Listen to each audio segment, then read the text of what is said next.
Nobody is controlled opposition. Now, I know hearing that might blow some people's minds, but I've seen this so often in our movement. Oh, he's a shill, he's a controlled opposition, I have absolutely no facts and evidence, but I feel this emotionally in the moment, so it must be true. Bullshit.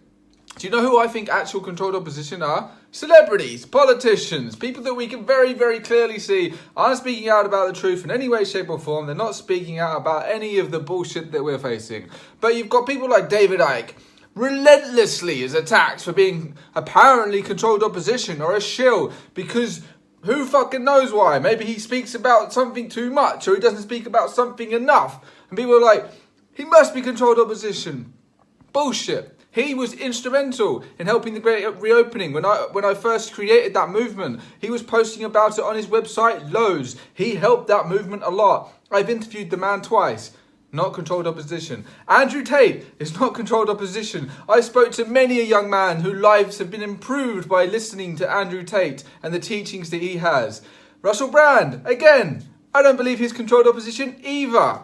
I think he's stepped over his mark, his line, and he's pissed off certain people too much. He's hurting somebody's back pocket, Bill Gates, and they had to try and do something to attack him.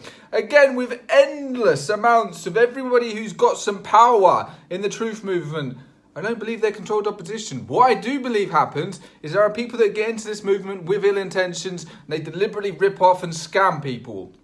As for controlled opposition, I can't think of anybody who I actually think is controlled opposition in our movement. You've got people that are stupid, you've got people that are in this for the wrong reasons, and you've got people that might be disingenuous. But as for actually controlled opposition, I think it's bullshit. Some made up fairy tale. And maybe it's our very enemies that created this term, just like they created the term conspiracy theorist. Think about it. We're supposed to be the critical thinkers, the intelligent ones of humanity. Let's use that discernment, yeah? And I wouldn't be surprised if I now get called controlled opposition for making this video. Because I've been called controlled opposition. And I actually made a video about it. I was so happy and so excited to finally get called controlled opposition when it first happened a couple years ago. So I was like, wow, somebody somewhere thinks I have so much influence that I must be getting paid to do this shit, to deliberately mislead people just because they disagreed with what I said. Fucking stupid.